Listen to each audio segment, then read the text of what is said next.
Nous sommes chez Paul-Alexandre Vulus, maître affineur et créateur de fromage à Saint-Omer dans le Pas-de-Calais. Nous sommes en plein préparatif de prise de vue avec notre photographe Anne-Sophie Flamand. Et les éclairages ne sont pas faciles à faire, il y a plein de fromages de belles couleurs, de belles senteurs. Qu'est-ce que vous nous proposez, Paul-Alexandre, aujourd'hui? Aujourd'hui, on va avoir plusieurs déclinaisons de la mimolette.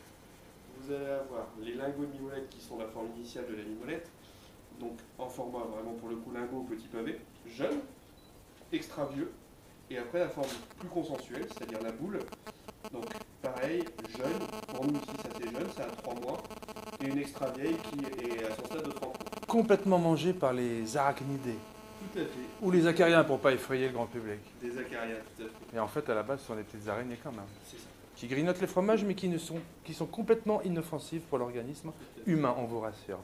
Alors donc là, nous avons la forme imposée par les Néerlandais. Exactement. Et La là, forme initiale par les Français, créateurs de la mimolette.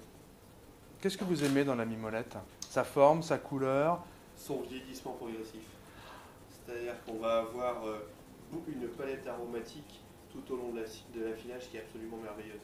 Et ce qui est très important, toujours privilégier, c'est les d'été sur la mimolette. C'est les d'été, quand on est au lait cru, vont donner une richesse, une crème très particulière. Les laits que les vaches produisent en été. C'est ça. Dès qu'on va avoir une vache où son alimentation va être de l'herbe fraîche, on va y gagner en puissance aromatique presque le double d'une mimolette d'hiver.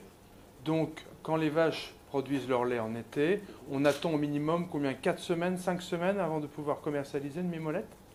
Alors, pour qu'elle soit jeune, oui. Par contre, ce qui est très intéressant, c'est de la garder plus de 2 ans pour l'avoir en extra vieille.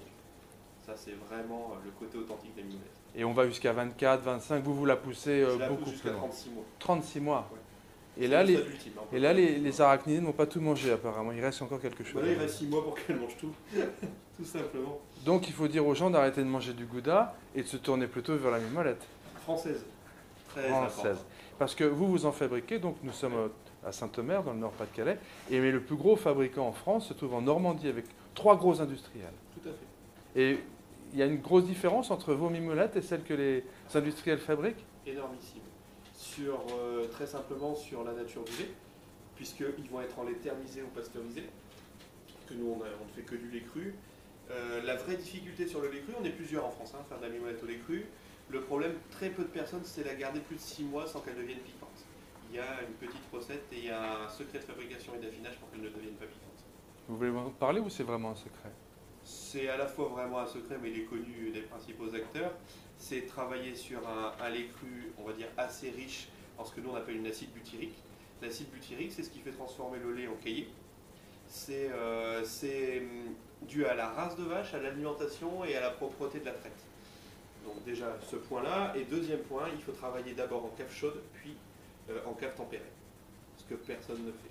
C'est-à-dire qu'on a plus tendance à... Le métier d'affineur est un petit peu méconnu et on a tendance à mettre les mimolettes trop froides. Et trop froides, ils n'aiment pas, ils deviennent très rapidement... ils développent des notes d'amertume. Et on le voit sur la croûte, on va avoir des petits points de couleur verte comme des présences d'humidité saturée. D'accord. Voilà, et la grosse différence aussi, c'est que vos mimolettes à vous sont préparées à base de lait cru. Sont préparés à base de lait cru, ils sont encore frappés au maillet comme à l'ancienne. Alors pourquoi les frapper au maillet? Alors vous avez 2 types de mimolettes qui existent en France, et surtout dans le nord de la France, puisqu'on est dans le berceau de la mimolette. On va avoir ce qu'on appelle la tulipe noire. La tulipe noire, c'est une mimolette qui est non frappée au maillet. C'est-à-dire qu'elle va arriver à ce stade d'extra vieille, mais elle va être beaucoup plus lisse. Et on va avoir la mimolette tête de mort, qui est celle-ci. La tête de mort, celle-ci donc, voilà, celle-ci. On la frappe au maillet. Oui. En frappant au maillet, les arômes se concentrent, et on va être sur une mimolette qui va être beaucoup plus forte en goût. D'accord. Vous êtes une petite poignée à faire vos mimolettes à base de lait cru. Combien? 2-3 personnes? On est 3 personnes dans le Nord-Pas-de-Calais. Et en Normandie, ce sont que les industriels? Tout à fait. Bon, des fromages qui ont d'autres particularités. Bien sûr, oui. Donc nous allons maintenant laisser travailler Anne-Sophie Flamand, notre photographe.